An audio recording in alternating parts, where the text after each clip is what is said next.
السلام علیکم ورحمۃ اللہ وبرکاتہ۔ الحمد للہ رب العالمین، والصلاة والسلام علی اشرف الانبیاء والمرسلین، وعلی آلہ وصحبہ اجمعین، اما بعد۔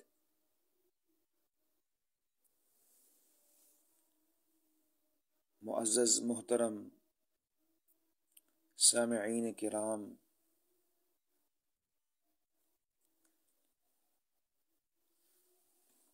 امام بخاری رحمہ اللہ تعالی کا فقہی منہج و اسلوب کیا ہے، اس موضوع پر ہم انشاءاللہ آپ کے سامنے گفتگو کریں گے۔ اس سے قبل میں چاہتا ہوں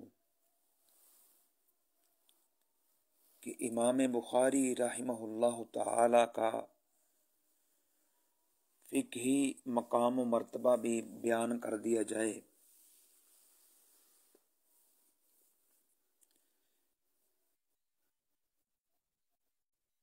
امام بخاری رحمہ اللہ فقہ اور علم کے اندر ایک بلند مقام رکھتے تھے۔ امام صاحب رحمہ اللہ کی فقہ میں جلالت شان ان کے تراجم سے روز روشن کی طرح عیاں ہے، واضح ہے۔ وہ اجتہاد اور استنباطی مسائل میں بے مثل تھے۔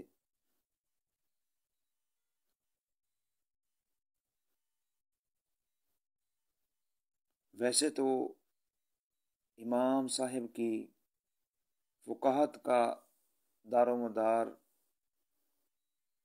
محدثین کرام اور علماء امت کے اقوال پر نہیں ہے، وہ تو آپ کے تراجم ابواب میں بالکل واضح ہے۔ لیکن ہم یہاں چاہتے ہیں کہ آپ کا فقہی منہج بیان کرنے سے پہلے آپ کی فقاہت کے بارے میں ائمہ کرام نے، علماء اعظام نے، آپ کے اساتذہ نے، شیوخ نے اور ہم عصر علماء نے کیا فرمایا ہے، وہ آپ احباب کے سامنے بیان کر دیا جائے۔ امام اہل سنہ احمد بن حنبل رحمہ اللہ تعالی کا نام ہر ایک نے سنا ہوا ہے، جو امام بخاری رحمہ اللہ کے شیخ بھی تھے۔ ان کا قول امام خزرجی نے خلاصہ تذہیب و تہذیب کے اندر نقل کیا ہے۔ وہ فرماتے ہیں: ما اخرجت خراسان و مثل محمد ابن اسماعیل فقیہ هذه الامہ،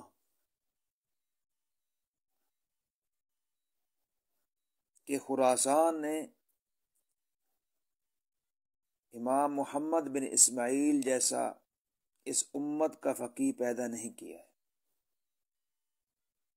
یعنی امام احمد بن حنبل نے خود امام بخاری رحمہ اللہ کو فقیہ کا لقب عطا کیا ہے۔ اسی طرح امام ابو مصعب احمد بن ابو بکر زہری رحمہ اللہ تعالی فرماتے ہیں کہ محمد بن اسماعیل افقہ عندنا وابصر بالحدیث من احمد بن حنبل رحمہ اللہ، یعنی امام بخاری رحمہ اللہ ہمارے نزدیک امام احمد بن حنبل سے فقاہت میں زیادہ کمال اور حدیث میں زیادہ بصیرت رکھتے ہیں۔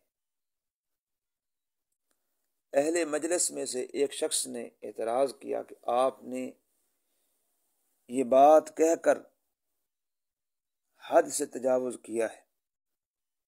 انہوں نے جواب میں عرض کیا لو ادرکت مالکا ونظرت الى وجهه ووجه محمد بن اسماعیل لقلت کلاہما واحد فی الحدیث والفقہ. اگر تم امام مالک رحمہ اللہ سے ملے ہوتے اور امام بخاری اور امام مالک رحمہ اللہ دونوں کے چہروں پر غور کیا ہوتا، تم بول اٹھتے کہ دونوں حدیث اور فقہ میں برابر ہیں. یہ قول خطیب بغدادی نے تاریخ بغداد میں، حافظ میزی نے تہذیب الکمال کے اندر، ذہبی نے سیر اعلام النبلاء کے اندر اور حافظ ابن حجر نے مقدمہ فتح الباری میں نقل کیا ہے. اسی طرح امام قتیبہ بن سعید رحمہ اللہ فرماتے ہیں، جو امام بخاری کے شیخ بھی، جالست الفقہاء والزہاد والعباد فما رأیت منذ عقلت مثل محمد بن اسماعیل، کہ میں فقہاء، زاہدوں اور عبادت گزاروں کی مجلس میں بیٹھا ہوں تو جب سے میں نے ہوش سنبھالا ہے میں نے امام بخاری رحمہ اللہ جیسا کوئی نہیں دیکھا ہے. امام یعقوب بن ابراہیم دورقی، نعیم بن حماد،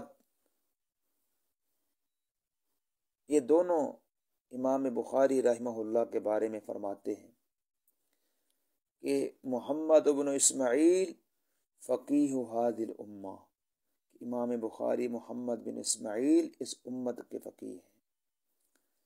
یہ خطیب بغدادی نے تاریخ بغداد کے اندر، مزی نے تہذیب الکمال میں اور ذہبی نے سیر اعلام النبلاء میں، ابن حجر نے مقدمہ فتح الباری میں اس قول کو نقل کیا. ایک اور شیخ محمد بن بشار بندار، وہ فرمایا کرتے تھے کہ محمد بن اسماعیل افقہ خلق اللہ فی زماننا، کہ امام بخاری رحمہ اللہ ہمارے دور میں اللہ کی مخلوق میں سب سے زیادہ فقیہ ہیں. امام حاشد بن اسماعیل کہتے ہیں کہ میں بصرہ میں تھا اور بصرہ میں محمد بن اسماعیل بخاری کی آمد کا سنا. جب امام بخاری تشریف لائے تو ان کی آمد پر امام محمد بن بشار نے فرمایا تھا قادم الیوم سید الفقہاء، کہ آج فقہاء کے سردار تشریف لائے. یہ قول بھی تاریخ بغداد کے اندر، تہذیب الکمال میں، سیر اعلام النبلاء وغیرہ کتابوں میں دیکھا جا سکتا ہے. اسی طرح امام علی بن حجر رحمہ اللہ فرماتے ہیں کہ خراسان نے 3 شخصیات کو پیدا کیا ہے. ان میں پہلے نمبر پر امام بخاری، اور فرمایا کہ ہوا ابصرہم اعلمہم بالحدیث وافقہہم، قال ولا اعلم احدا مثلہ. امام بخاری ان میں سب سے زیادہ بصیرت رکھنے والے، حدیث کو سب سے زیادہ جاننے والے اور سب سے زیادہ فقیہ تھے. مزید فرمایا کہ میرے علم میں ان جیسا کوئی نہیں. امام احمد بن اسحاق مروزی،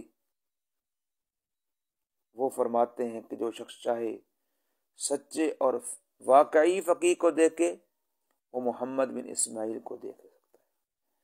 یہ دونوں قول تاریخ بغداد میں، سیر اعلام النبلاء میں اور مقدمہ فتح الباری میں دیکھے جا سکتے ہیں.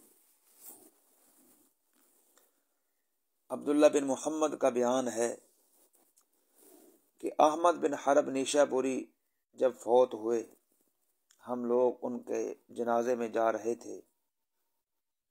جنازے کے ساتھ ساتھ امام بخاری اور امام اسحاق بن راہویہ بھی تھے اور دیگر علماء اور اہل بصیرت کو یہ فرماتے ہو سنا کہ محمد افقہ من اسحاق، کہ امام بخاری اسحاق بن راہویہ سے زیادہ فقیہ، بلکہ خود بھی امام اسحاق بن راہویہ نے فرمایا ہے کہ محمد بن اسماعیل ابصر منی، کہ امام بخاری مجھ سے زیادہ بصیرت والے ہیں۔ یہ سیر اعلام النبلاء میں اور مقدمہ فتح الباری یعنی حدیث الساری کے اندر یہ قول دیکھا جا سکتا ہے۔ یہ اقوال امام بخاری رحمہ اللہ کے شیوخ اور اساتذہ کے تبصرے تھے، اور آپ کے معاصرین میں سے بھی ایسے علماء ہو گزرے ہیں جو آپ کی فقاہت کا برملا اقرار کیا کرتے تھے۔ امام دارمی رحمہ اللہ فرمایا کرتے تھے وَأَعْلَمُنَا وَأَفْقَهُنَا وَأَكْثَرُنَا طَلَبًا، امام بخاری ہم میں سب سے زیادہ علم والے ہیں، فقاہت والے ہیں، اور زیادہ حدیث طلب کرنے والے ہیں۔ امام حاتم بن منصور فرمایا کرتے تھے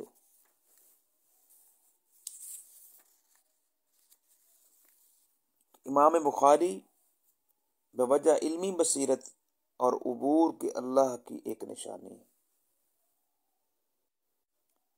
امام سلیم بن مجاہد فرماتے ہیں کہ 60 برس گزر گئے کہ میں نے کسی کو امام بخاری رحمہ اللہ سے زیادہ فقیہ اور متقی نہیں دیکھا ہے۔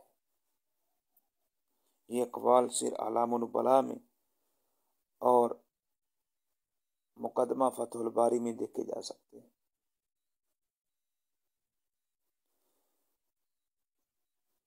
امام ذہبی رحمہ اللہ لکھتے ہیں وکانا اماما حافظا حجہ رأسا فی الفقہ والحدیث مجتہدا من افراد العالم مع الدین والورع والتحلل، کہ امام بخاری رحمہ اللہ امام حافظ حجت اور چوٹی کے فقیہ محدث مجتہد تھے، نیز دینداری، تقوی، پرہیزگاری اور عبادت گزاری کے ساتھ ساتھ یگانہ روزگار تھے۔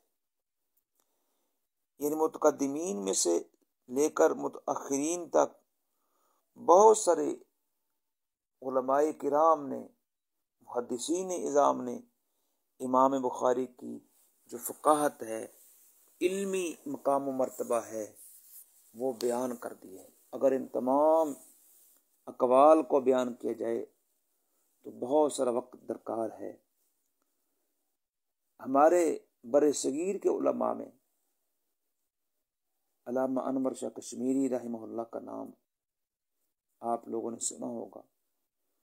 انہوں نے اپنی کتاب فیض الباری کے مقدمہ میں لکھا ہے کہ وَعَلَمْ أَنَّ الْبُخَارِيَ مُجْتَہِدٌ لَا رَيْبَ فِيهِ، خوب جان لو، سمجھ لو، امام بخاری رحمہ اللہ بلا شبہ مجتہد تھے۔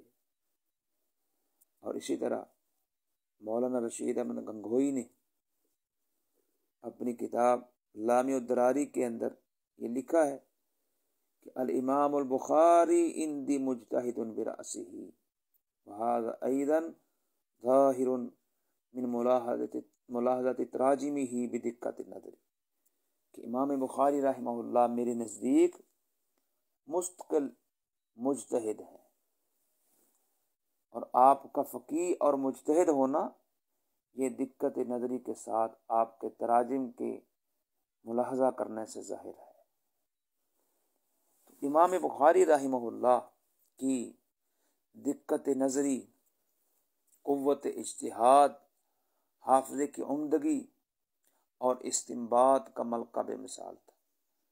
امام رحمہ اللہ کی فقہ و فراست پر یہ اقوال اور فرمودات آپ کے سامنے جو بیان کیے ہیں، یہ آپ کے فقہی مقام و مرتبے کو واضح کرتے ہیں۔ آپ کے تراجم کو پڑھنے سے آپ کی فقہ الحدیث کے جو علمی کارنامے ہیں وہ ہر ایک کے سامنے عیاں ہوتے ہیں۔ امام قسطلانی رحمہ اللہ کا یہ قول آپ سن چکے ہیں کہ وہ عطا من صحیح البخاری و فقہہ بما لم یسبق الیہ، یہ انہوں نے ارشاد الساری کے مقدمہ کے اندر یہ قول نقل کیا ہے کہ امام بخاری نے اپنی جامع صحیح میں صحیح حدیث اور فقہ حدیث کا وہ اہتمام کیا ہے کہ اس سے پہلے اس کی مثال نہیں ملتی ہے۔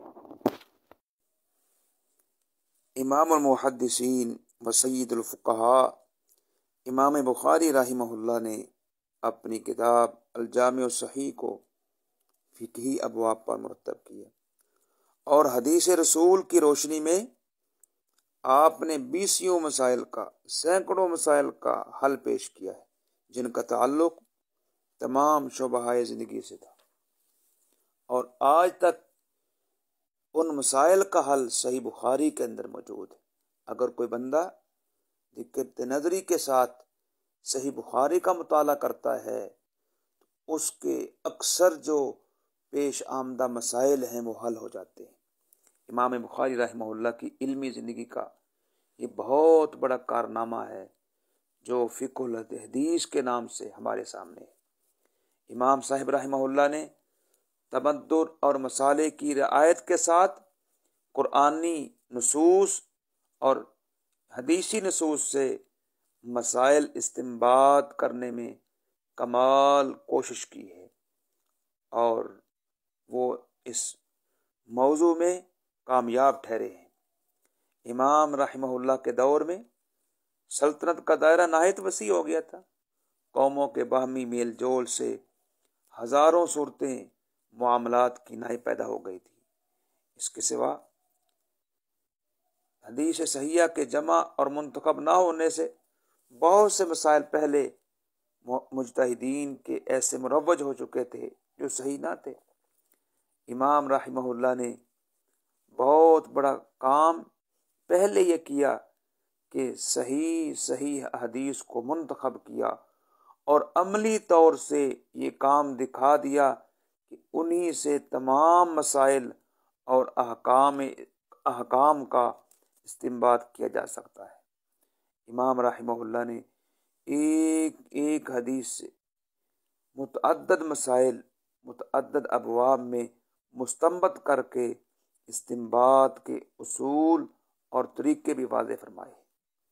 اس سے آپ کی غرض یہ تھی کہ فقہ جو شرعی قانون ہے اس کا کوئی حصہ ایسا نہیں جو محض انسانی رائے ہو، اور مجتہد کو اس کے ساتھ وہی نسبت ہے جو دنیا کے تمام قانون دان کو ہوا کرتی ہے۔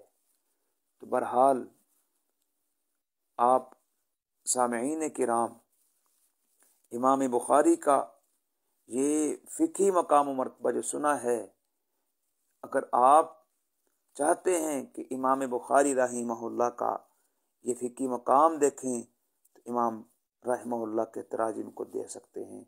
اللہ سے دعا کرتے ہیں کہ اللہ تعالی ہمیں صحیح بخاری کو علی وجہ البصیرہ پڑھنے کی توفیق عطا فرمائے۔ صلی اللہ تعالی علی خیر خلقہ محمد و آلہ و اصحابہ اجمعین۔ السلام علیکم ورحمۃ اللہ وبرکاتہ۔ الحمد للہ والصلاة والسلام علی رسول اللہ، اما بعد۔ محترم معزز سامعین کرام، گزشتہ درس میں امام بخاری رحمہ اللہ کا فقہی مقام و مرتبہ آپ احباب نے سماعت کیا ہے۔ اس درس میں ہم امام بخاری رحمۃ اللہ علیہ کا فقہی منہج بیان کریں گے انشاءاللہ تعالی۔ جیسا کہ آپ سن چکے ہیں کہ امام بخاری رحمہ اللہ کو ان کے شیوخ نے فقیہ حاضل امہ کا لقب دیا، کسی نے سید الفقہاء کہا اور کسی نے افقہ خلق اللہ کہا۔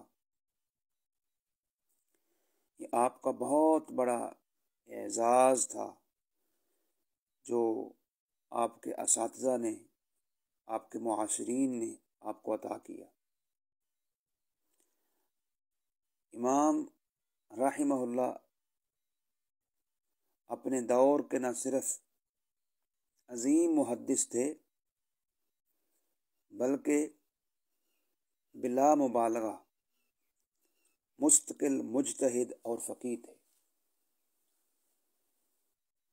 آپ کی فقاہت، آپ کی فقہی بصیرت، دقت نظری آپ کے ابواب سے ظاہر ہے، جس کے بارے میں آپ پہلے دروس میں تراجم ابواب کے باب میں آپ سن چکے ہیں۔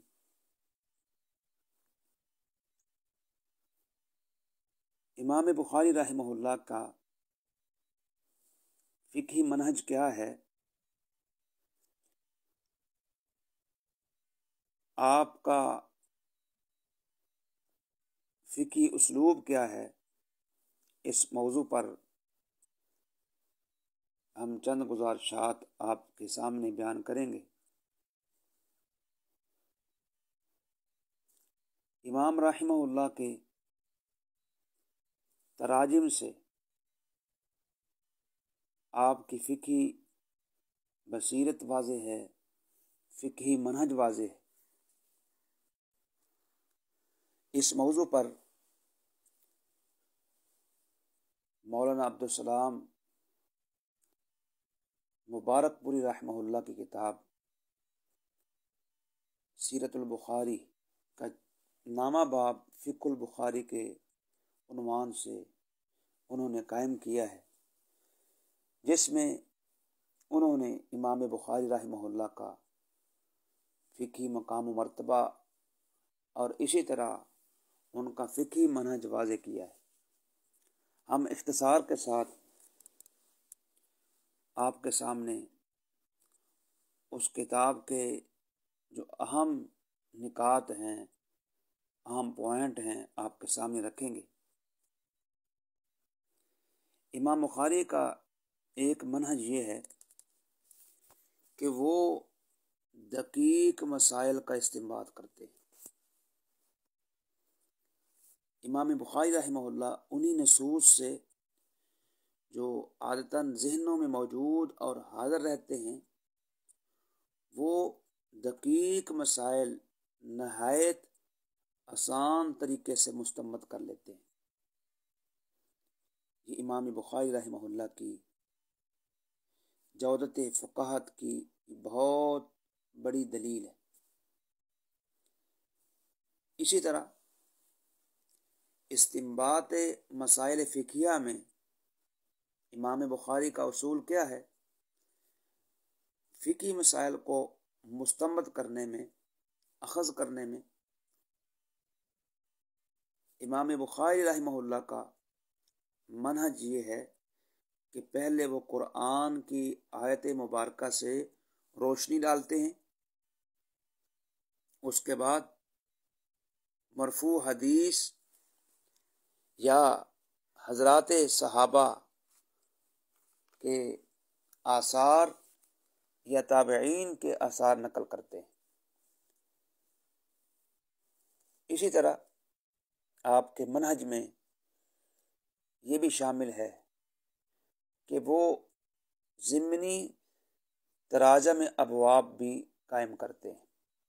صحیح بخاری کے اندر جو صحیح بخاری کا مطالعہ کرنے والے ہیں، پڑھنے پڑھانے والے ہیں، وہ دیکھیں گے کہ صحیح بخاری میں بہت سے تراجم ابواب ضمنی ہیں، جن میں ترجمۃ الباب کے علاوہ امام بخاری رحمہ اللہ کوئی ضمنی فائدہ بتلا دیتے ہیں۔ اصل ایسے مقامات میں تنبیہ یا فائدہ ہونا چاہیے لیکن امام بخاری رحمہ اللہ اپنی اس تعلیف میں لفظ باب کے علاوہ دوسرا لفظ نہیں لاتے. اور اسی طرح آپ کے منہج میں ایک منہج یہ ہے کہ آپ بندوں کے جو مسالے ہیں، مصلحتیں ہیں، مفاد ہیں، ان پر گہری نظر رکھتے ہیں. آپ نے تراجم ابواب ایسے نہیں قائم کر دی بلکہ دقیق نظری سے قائم کیے ہیں. امام بخاری رحمہ اللہ مسائل عباد پر گہری نظر ڈالتے تھے. اس کی مثال آپ کے سامنے رکھتے ہیں. مثلا وہ ایک باب قائم کرتے ہیں کتاب النکاح کے اندر، لا نکاح الا بولی، یعنی ولی کے بغیر نکاح نہیں ہو سکتا. پھر آگے چل کر دوسرا باب انہوں نے قائم کیا ہے، لا نکاح الا برضا، یعنی عورت کی رضامندی کے بغیر بھی نکاح نہیں ہو سکتا. تو دونوں ابواب کو انہوں نے نہایت شفاف طریقے سے ثابت کیا ہے، جس کا منشا یہ ہے کہ نہ تو عورت مطلق العنان ہے جس سے جی چاہے نکاح کر لے، اور نہ ہی عورت اس طرح مجبور و لاچار ہے کہ ولی جیسے چاہے عقد کر دے اور وہ مجبور ہو کر خاموش رہے. تو حقیقت میں شریعت کا منشا یہی ہے، یعنی اعتدال قائم کرنا. اور امام بخاری رحمہ اللہ نے اس پہ انہوں نے دونوں باب قائم کر کے یہ واضح کر دیا ہے کہ وہ بندوں کے مسالے پر، عباد کے مفاد پر گہری نظر رکھا کرتے تھے.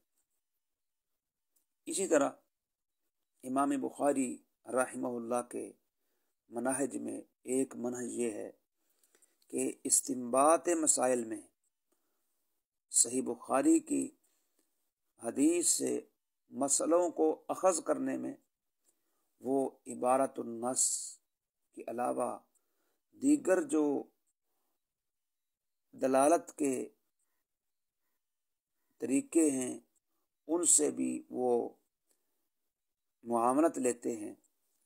صحیح بخاری کے اندر آپ دیکھیں گے کہ امام بخاری رحمہ اللہ عبارت النص کے علاوہ اشارت النص، دلالت النص، اقتضائی نص سے بھی کام لیتے ہیں. آگے بڑھنے سے پہلے یہ واضح کرتے جائیں کہ عبارت النص سے مراد وہ حکم ہے کہ جو ظاہری کلام سے سمجھ میں آ جائے، اور اصلاً یا ضمناً کلام اسی کے لیے لایا گیا ہو، اور یعنی کلام سے وہی مقصود ہو.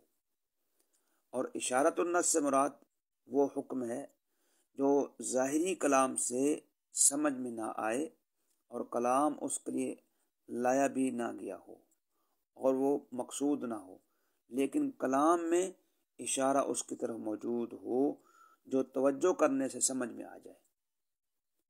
اور اقتضائی نص سے کیا مراد ہے؟ وہ حکم ہے جو موجودہ کلام سے نہیں بلکہ اس میں کوئی مناسب محذوف تسلیم کیا جائے اور اس سے وہ حکم سمجھ میں آ جائے. بہرحال امام بخاری رحمہ اللہ عبارت النص، اشارت النص، دلالت النص سے استدلال کر جاتے ہیں. صحیح بخاری کے اندر اس قسم کے بہت سارے ابواب آپ دیکھیں گے کہ جن میں امام بخاری رحمہ اللہ نے یعنی اصول فقہ کے یہ جو اصول ہیں انہوں نے اپنائے ہیں اور ان سے وہ استدلال کرتے ہیں. مثلا ایک باب انہوں نے قائم کیا ہے، باب فضل صلاۃ الفجر فی جماعہ، یعنی نماز فجر کی فضیلت کا جماعت میں کیا کردار ہے. اس باب میں انہوں نے نماز فجر کو باجماعت کی صورت میں پڑھنے کا جو فضل اور فضیلت لکھی ہے، دلیل کے طور پر وہ اس حدیث کو لائے ہیں کہ والذی ینتظر الصلاۃ حتی یصلیھا مع الامام اعظم اجرا من الذی یصلی ثم ینام، یعنی جو بندہ انتظار جماعت کرتا ہے کہ نماز جماعت سے پڑھے وہ اجر میں بڑا ہے اس شخص سے جو نماز پڑھ کر سوتا رہتا ہے۔ بظاہر تو اس حدیث سے عشاء کی نماز باجماعت پڑھنے کی فضیلت ثابت ہوتی ہے، لیکن جب اس فضیلت کی علت دیکھی جاتی ہے تو یہی حکم فضیلت نماز فجر میں بھی معلوم ہو جاتا ہے، اس لیے کہ اس کی علت نیند چھوڑنا اور جاگنے کی مشقت برداشت کرنا ہے، اور باجماعت نماز فجر حاصل کرنے پر یہ درجہ بدرجہ اولا پایا جاتا ہے۔ تو بہرحال اس طرح امام بخاری رحمہ اللہ نے اپنی صحیح کے اندر باب قائم کیا ہے۔ اسی طرح وہ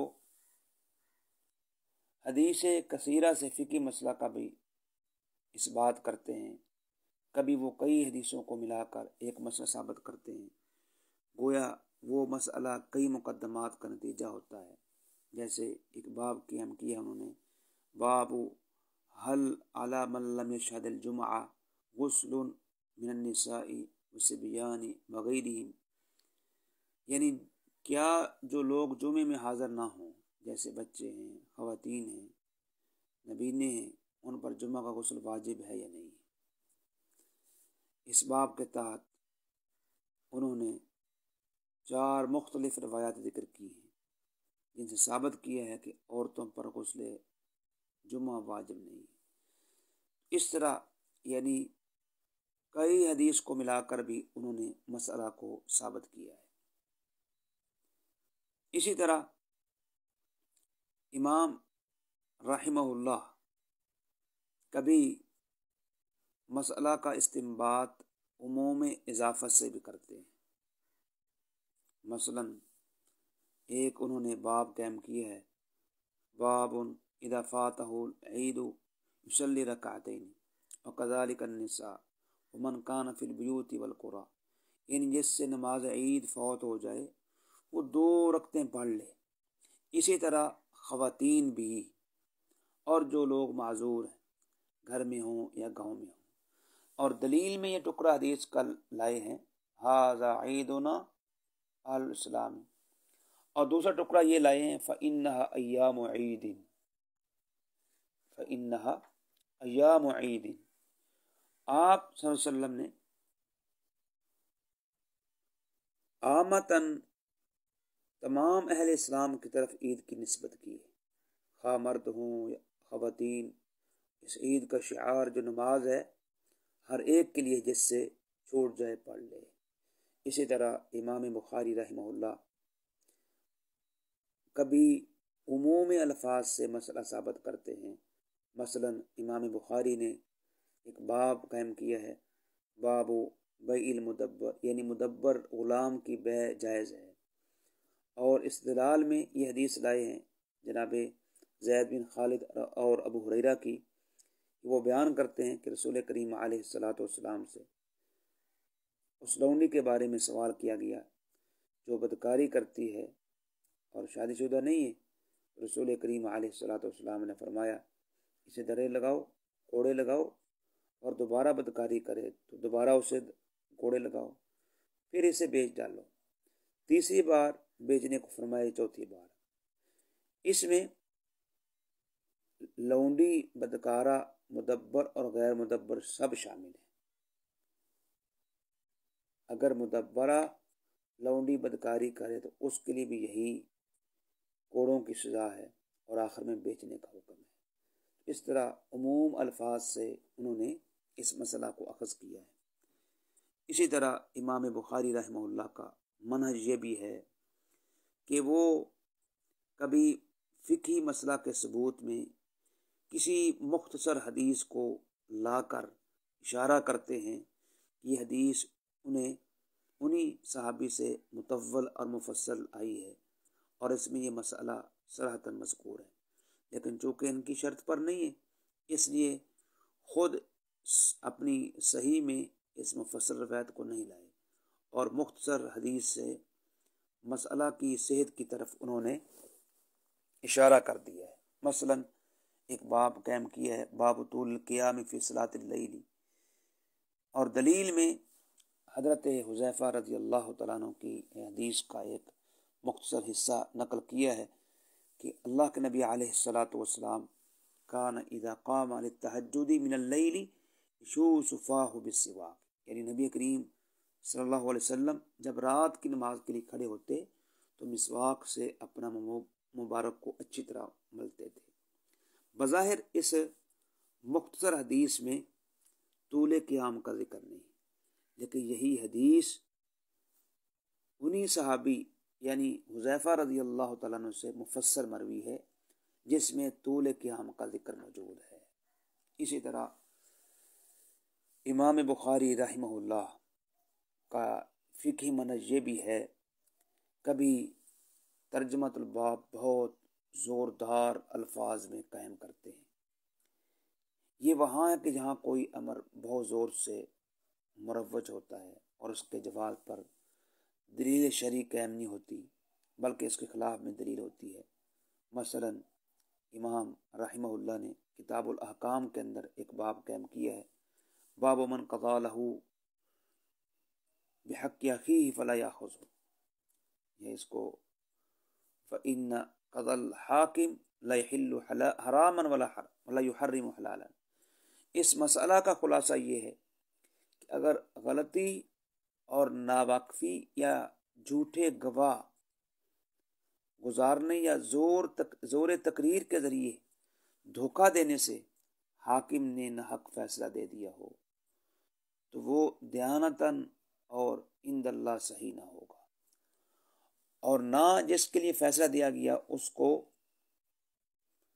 فیصلہ شدہ چیز میں عند اللہ اور دیانتاً تصرف کا حق ہے۔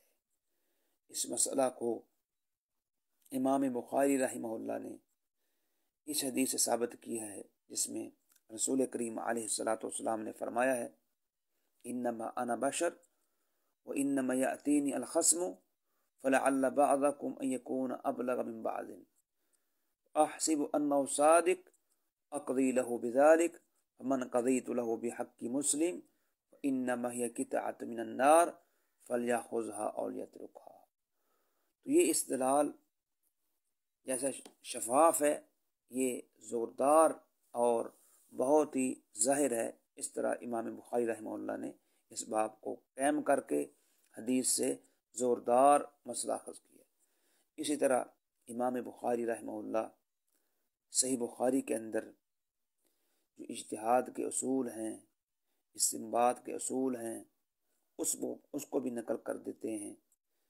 صحیح بخاری میں امام بخاری رحمہ اللہ نے استنباط مسائل اور اجتہاد کے اصول بیان کرتے ہوئے کتاب الاعتصام بالکتاب و سنہ میں قیاس کی دو قسمیں بیان کی ہیں، ایک قیاس صحیح ہے اور ایک قیاس فاسد ہے۔ قیاس صحیح سے مراد، جس کا نام اصولیوں نے قیاس علت اور قیاس دلالت رکھا ہے، قیاس علت یہ ہے کہ اصل اور فرع کو اس صفت میں جمع کر دیا جائے جو کہ علت ہو، اور قیاس دلالہ سے مراد وہ قیاس ہے جس میں علت مذکور نہ ہو بلکہ ایسا وصف، ایسی صفت مذکور ہو جو علت کے ساتھ ہمیشہ رہنے والا ہو اور وہ اس علت پر دلالت کر رہا ہو۔ تو امام بخاری رحمہ اللہ نے قیاس صحیح کی مثال کو اس باب میں ذکر کیا ہے، باب من شبہ اصلا معلوما باصل مبین فقد بین النبی صلی اللہ علیہ وسلم حکمها ليفهم السائل یا یفهم السائل، یعنی اس باب میں اس معاملے کا ذکر ہے کہ اگر کوئی شخص کسی اصل معلوم کو کسی اصل مبین کے ساتھ، جس کا حکم رسول کریم صلی اللہ علیہ وسلم نے بیان کیا ہے، تشبیہ دے تاکہ سائل سمجھ جائے۔ اس باب میں اس طرف اشارہ کیا گیا ہے کہ قیاس صحیح مثبت حکم اور مثبت مسئلہ نہیں ہے، بلکہ اس کا کام صرف حکم کو ظاہر کر دینا ہے۔ جو سائل یا مجتہد کی سمجھ میں نہیں آیا تھا۔ دوسری قسم یعنی قیاس فاسد کی انہوں نے اس باب میں لا کر کے اس کی مذمت بھی کی اور یوں ذکر کیا کہ باب ما یذکر فی ذم الرأی و تکلف القیاس، اور دلیل میں یہ قرآن پاک کی آیت نقل کی ولا تقف ما لیس لک بہ علم۔ اب ان دونوں ابواب میں امام بخاری رحمہ اللہ کا مقصود کیا ہے؟ ان کا مقصود یہ ہے کہ جس مسئلہ میں نص موجود ہے وہاں قیاس سے الگ رہنا چاہیے، اور یہاں جس جگہ نص موجود نہ ہو مجبوراً قیاس سے کام لیا جا سکتا ہے، لیکن اس قیاس سے مراد قیاس فاسد نہیں بلکہ قیاس صحیح ہے جو بالاتفاق حجت ہے۔ اسی طرح امام بخاری رحمہ اللہ کے مناہج میں سے ایک منہج یہ ہے کہ اصول اجتہاد بیان کرتے ہوئے امام بخاری رحمہ اللہ نے ظاہری مذہب کی بھی تردید کی ہے۔ ظاہری وہ لوگ ہیں جو صرف نصوص کے ظاہر پر عمل کرتے ہیں اور اس میں جمود اختیار کرتے ہیں، جو قیاس کو اصول اجتہاد میں داخل نہیں سمجھتے، صرف ظاہری نصوص پر چلتے ہیں۔ ان کی تردید کے لیے امام بخاری رحمہ اللہ نے اپنی صحیح کے اندر کتاب الاعتصامی بالکتاب والسنہ میں یہ باب قائم کیا ہے، باب الحجہ علی من قال ان احکام النبی کانت ظاہرہ۔ ان مجموعی باتوں پر نظر کرتے ہوئے سید الفقہاء امام المحدثین کو ظاہری المذہب کہنا یہ سخت جسارت ہے۔ امام بخاری رحمہ اللہ کا یہ منہج اور امام بخاری رحمہ اللہ کا یہ فقہی اسلوب مولانا عبدالسلام مبارک پوری رحمہ اللہ کی کتاب سے میں نے آپ کے سامنے تلخیص کے ساتھ بیان کیا ہے۔ اسی طرح چند باتیں جو الحمدللہ ناچیز نے صحیح بخاری پڑھاتے وقت امام بخاری رحمہ اللہ کے منہج اور اسلوب کو ملاحظہ کرتے ہوئے پایا ہے، وہ بھی آپ کے سامنے رکھتے ہیں۔ امام بخاری رحمہ اللہ بسا اوقات استفہامیہ انداز میں ترجمۃ الباب قائم کر جاتے ہیں، جیسے باب حل یکون قضا او من قال قضا، اس طرح باب قائم کر جاتے ہیں۔ تو وہ اس طرح اس لیے کرتے ہیں کہ بسا اوقات ان کا مقصد یہ ہوتا ہے کہ آیا کہ یہ حکم ثابت ہے یا نہیں ہے، تو وہ حکم پر ترجمۃ الباب قائم کرتے ہیں۔ مراد ان کی یہ ہوتی ہے کہ بعد میں حدیث سے مثبت یا جو بھی منفی جو چیز ہو اس کی وہ تفسیر بیان کر دیتی ہے۔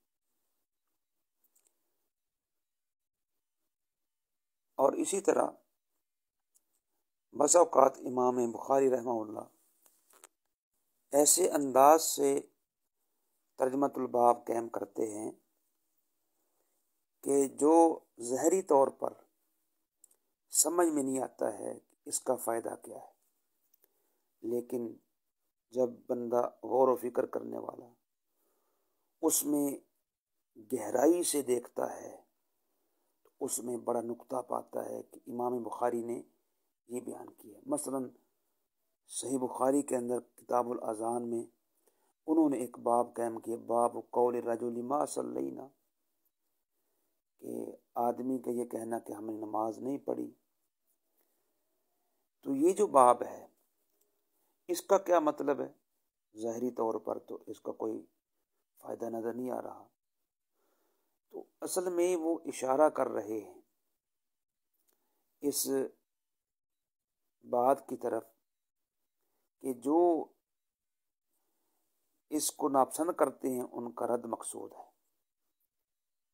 باب قول الرجل ما صلینا، یعنی وہ اس رد کی طرف اشارہ کر رہے ہیں کہ جو اس بات کو ناپسند کرتے ہیں۔ اسی طرح انہوں نے ایک باب قائم کیا کتاب الاذان کے اندر ہی کہ باب قول الرجل فاتتنا الصلاۃ، تو یہاں بھی رد کرنا مقصود ہے کہ جو اس لفظ کو بولنا ناپسند کرتے ہیں۔ تو بہرحال اس قسم کے ابواب بھی امام بخاری رحمہ اللہ نے نقل کیے ہیں۔ تو ظاہری طور پر ایک بندہ جب دیکھتا ہے تو وہ پریشان ہوتا ہے کہ امام بخاری کا یہ مقصود کیا ہے، لیکن غور و فکر سے بات سمجھ آ جاتی ہے۔ حافظ ابن حجر رحمہ اللہ تعالی جو صحیح بخاری کے شارح ہیں، آپ کی کتاب فتح الباری ایک جاندار اور عمدہ شرح ہے۔ انہوں نے مقدمہ فتح الباری میں یہ لکھا ہے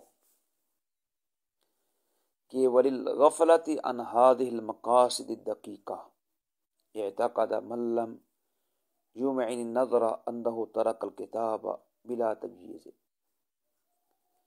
کہ ان دقیق مقاصد سے غفلت اختیار کرتے ہوئے بعض لوگوں نے یہ اعتقاد کیا ہے، یہ سمجھا ہے کہ جو گہرائی کے ساتھ ابواب میں غور و فکر نہیں کر سکے، انہوں نے یہ سمجھا ہے کہ امام بخاری رحمہ اللہ نے کتاب کو بلا تمییز ہی ایسے چھوڑ دیا تھا، یعنی دوبارہ وہ نظر ثانی نہ کر سکے۔